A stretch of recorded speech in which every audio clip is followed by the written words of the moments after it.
On this day, CCTV, the mouthpiece of the Chinese state, broadcasted footage that should have paralyzed every military analyst in the Pentagon. To the untrained eye, it looked like standard military drills.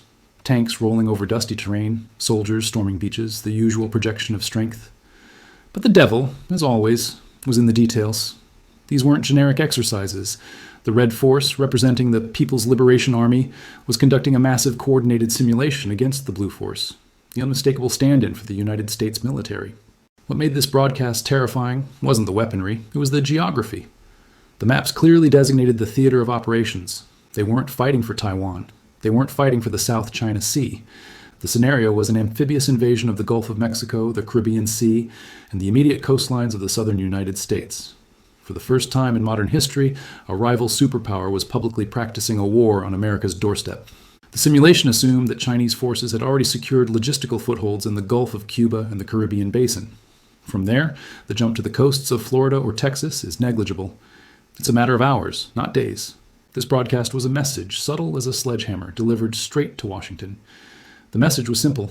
The era of fighting wars exclusively in our backyard is over. If you push us in the Pacific, we have the capacity, the reach, and the infrastructure to push you in the Atlantic. We are coming to your region, the very region that served as the incubator for your global empire. This revelation forces us to look at the map of the Western Hemisphere with fresh eyes. For over a century, the Caribbean and Latin America have been the strategic depth of the United States. It is the buffer zone that allowed America to project power globally without worrying about its own borders.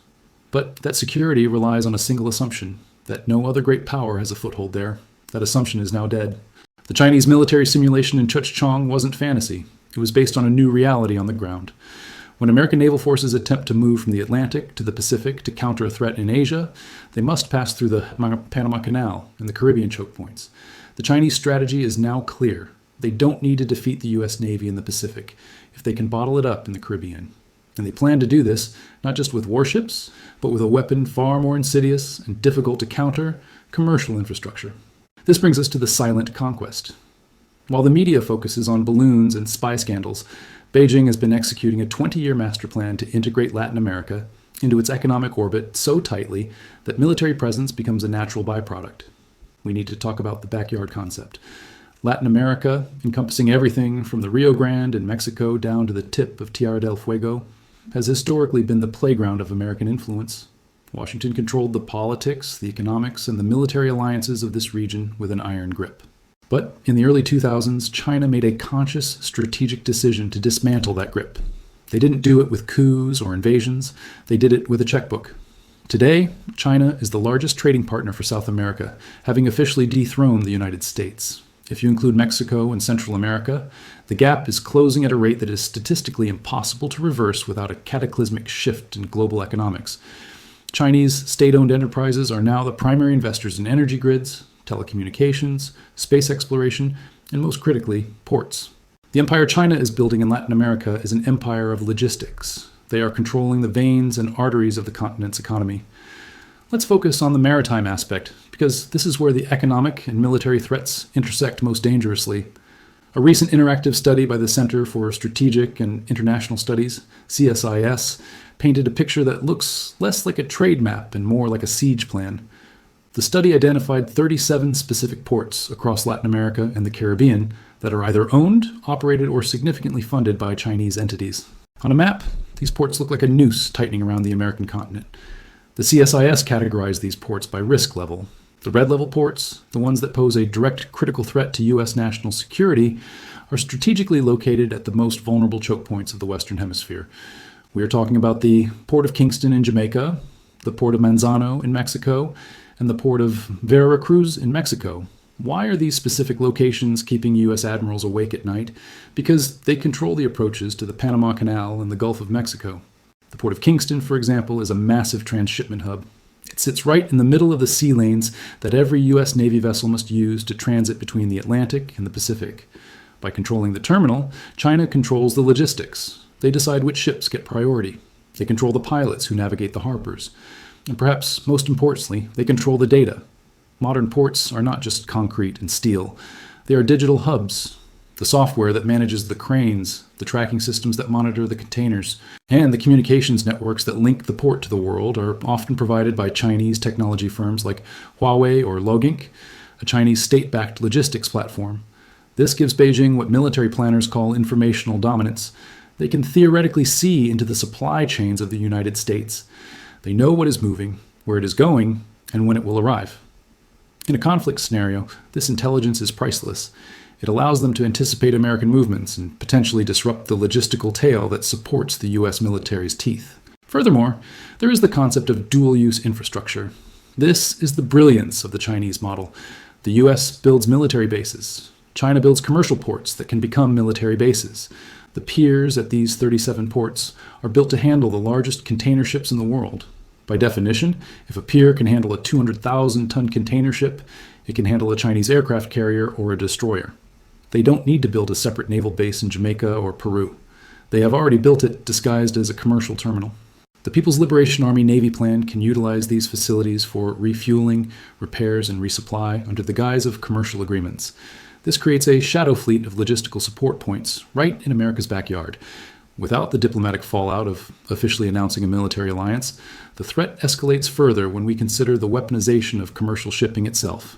China dominates the global shipbuilding industry and the production of shipping containers. Intelligence reports and military analysis have confirmed that China has developed containerized missile systems, essentially cruise missile batteries hidden inside standard 40-foot shipping containers. These systems can be loaded onto any civilian freighter, effectively turning a harmless merchant ship into a guided missile destroyer. Now combine this capability with the control of 37 ports in Latin America. You suddenly have a scenario where thousands of Chinese commercial vessels operating out of friendly ports in the Caribbean and South America could theoretically serve as launch platforms for strikes against the U.S. mainland. This isn't science fiction. It is the infrastructure of the future, where civilian assets are repurposed for military ends in the blink of an eye. To understand how China achieved this level of infiltration, we have to look at the history, because this didn't happen overnight. The relationship between China and Latin America is often framed as a new phenomenon, but its roots go back centuries. As early as the 16th century, the Manila Galleon trade route connected imperial China to Mexico, exchanging silver for silk and porcelain.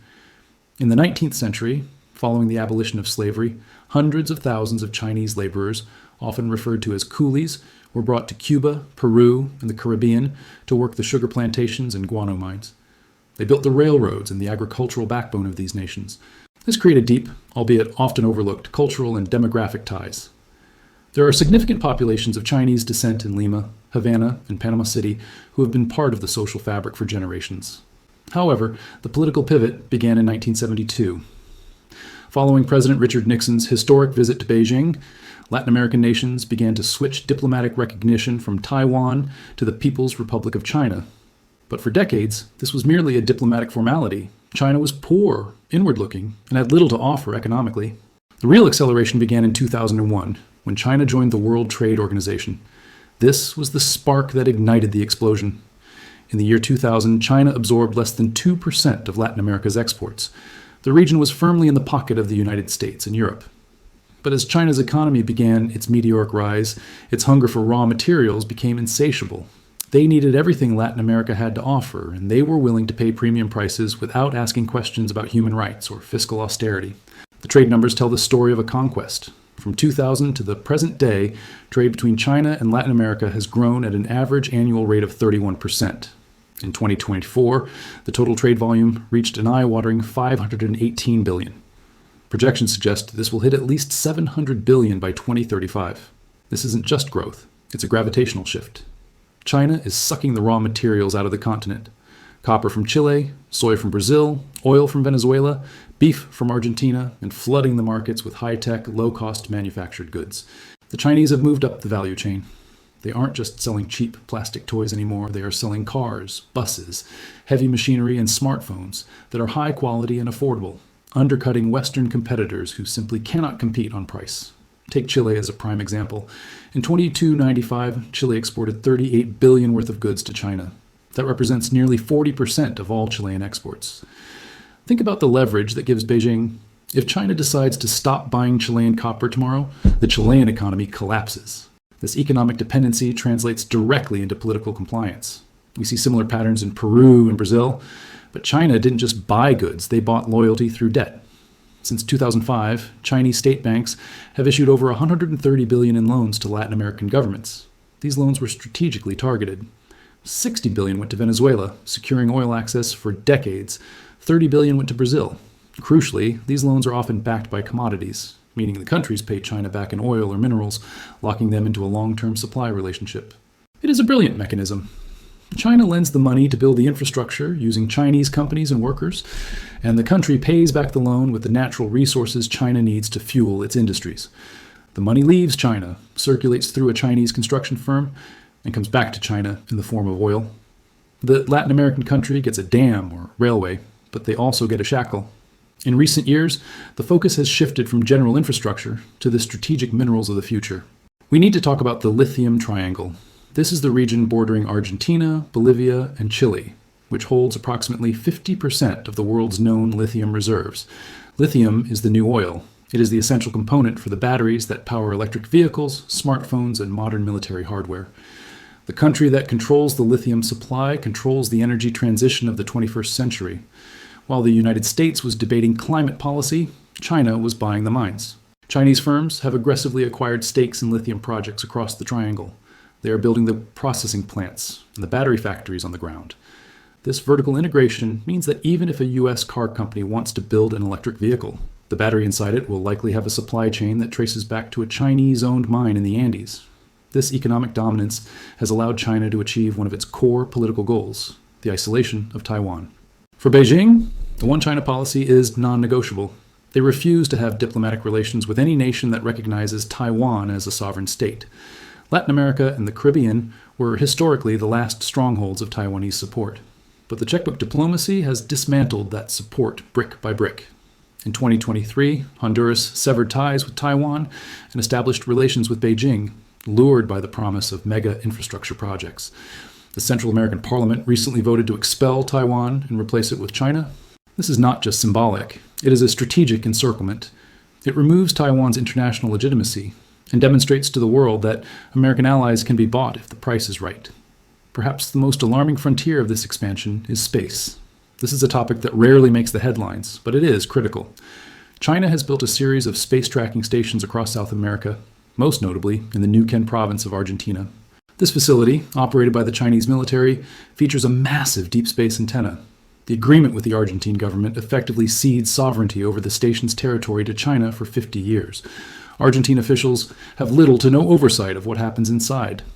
While China claims it is for civilian space exploration, supporting their missions to the Moon and Mars, U.S. defense officials warn that it has a dual purpose. It can be used to track and potentially target U.S. satellites, intercept sensitive communications, and monitor orbital activities over the Western Hemisphere. It is an electronic eye and ear planted firmly in the blind spot of American defenses. So the obvious question hangs in the air: where is the United States? Is the superpower asleep at the wheel while its rival constructs a fortress in its front yard? The short answer is no. America is not sleeping. It sees every move, every port deal, and every satellite dish. The problem isn't blindness. It promised high-quality, transparent infrastructure financing. But when you look at the actual disbursements, the numbers are almost insulting. In the first year, the U.S. allocated roughly $6 million to the initiative globally. Not billion, million. Meanwhile, China was pouring billions into single projects like the Choni Port in Peru or the Bogota Metro in Colombia. Then came the America's Partnership for Economic Prosperity in 2022. Again, great branding, but the substance was thin. The U.S. approach has been to offer frameworks, dialogues, and seminars on good governance. They offer lectures on corruption and environmental standards.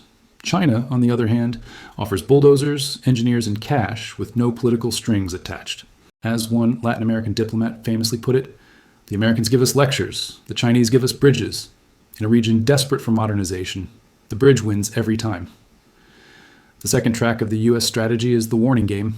Washington has spent the last decade crisscrossing the continent, warning Latin American leaders about the dangers of doing business with Beijing. They warn about debt traps, they warn about espionage, and they warn about the poor quality of Chinese construction. The campaign against Huawei is the prime example. The U.S. exerted massive pressure on Brazil to ban Huawei from its 5G network auctions, citing national security risks. They threatened to downgrade intelligence sharing if Brazil went with the Chinese giant. But here lies the reality of the market. Huawei EU's equipment was 30 to 40% cheaper than the European alternatives from Ericsson or Nokia. For a developing nation, the price difference is the difference between having a national network or not. Brazil eventually ignored the US threats and allowed Huawei to participate. Why? Because the US offered no subsidized alternative. You cannot beat something with nothing. Latin American leaders are pragmatic. They see the risks, but they also see a partner in China who is actually present, while the US is viewed as a distant lecturing uncle who only calls when he needs a favor. This lack of trust is rooted in history, the bloody history of the continent. The United States has a century-long track record of intervention in Latin America. From the CIA-backed coups of the Cold War to the economic austerity imposed by Washington-based institutions like the IMF, this historical baggage makes the U.S. narrative of protecting democracy ring hollow. When the U.S. says, "We are your natural partner," Latin Americans remember the support for military dictatorships when it suited American interests. China, being a relative newcomer, doesn't carry this baggage. They present themselves as fellow victims of Western imperialism, a narrative that resonates deeply in the global South. This brings us to the third and most dangerous track, the return to hard power.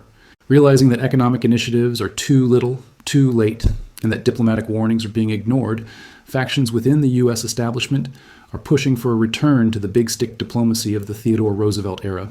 We are seeing a shift from competing to confronting. This is evident in the rhetoric surrounding Panama. There have been veiled threats from U.S. officials, suggesting that if the neutrality of the Panama Canal is compromised by Chinese influence, the U.S. would not hesitate to intervene militarily to secure it. We saw this hard power in action with the maximum pressure campaign on Venezuela, which included a naval blockade, seizing of assets, and covert support for regime change attempts. While framed as a fight for democracy, it was also a desperate attempt to dislodge a Chinese and Russian client state from the region. The danger here is miscalculation. If the U.S. decides that it cannot win the economic game and flips the table to a military one, we risk a catastrophic conflict. The U.S. military is still the most powerful on Earth, but the economic foundations supporting it are cracking. This is where the analysis of Nassim Nicholas Taleb becomes terrifyingly relevant. He points out a stark divergence in economic efficiency. In the early 2000s, the West controlled the vast majority of the global GDP. Today, the U.S. share is shrinking, Europe is fading, and China has surpassed 20% and is climbing. But look at the purchasing power. A defense dollar spent in China goes significantly further than a defense dollar spent in the U.S. The U.S. defense budget is approaching $1 trillion a year, but a vast amount of that is consumed by bureaucracy, inflated contractor costs, and high salaries.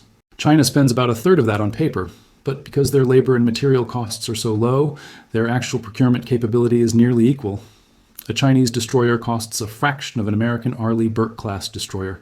Taleb warns that we are looking at the wrong metrics. We are looking at nominal GDP and official budget numbers while ignoring real-world industrial capacity. China is the factory of the world. In a protracted conflict, industrial capacity, the ability to churn out ships, missiles, and drones at scale, matters more than the sophistication of a single platform. The U.S. deindustrialized. China became the forge. So we stand at a precipice. The empire of trade has successfully encircled the empire of force. China has secured the resources, the ports, and the political alliances in America's backyard. The U.S. is now facing a choice: accept a multipolar Western Hemisphere where it must share influence with a strategic rival, or escalate to a level of confrontation that could shatter the global order. This is not a distant future. It is happening now. The lithium for your phone battery, the soy in your food, and the chips in your car are all flowing through a supply chain that is increasingly painted red. The war games in Chungcheong were just the trailer for the movie we are all living in. As we wrap up this deep dive, I want to leave you with this thought. Empires don't usually collapse because they are invaded. They collapse because they become too expensive to maintain and too slow to adapt. The United States is betting on its military supremacy to hold the line. China is betting on trade, infrastructure, and time. Which bet would you take? This has been Eon Empires. If you want to understand the mechanics of the world's power struggles, hit that subscribe button. We don't just read the news, we follow the money. Leave your thoughts in the comments. Is the U.S. too late to save Latin America, or can it turn the tide? I'll be reading your answers.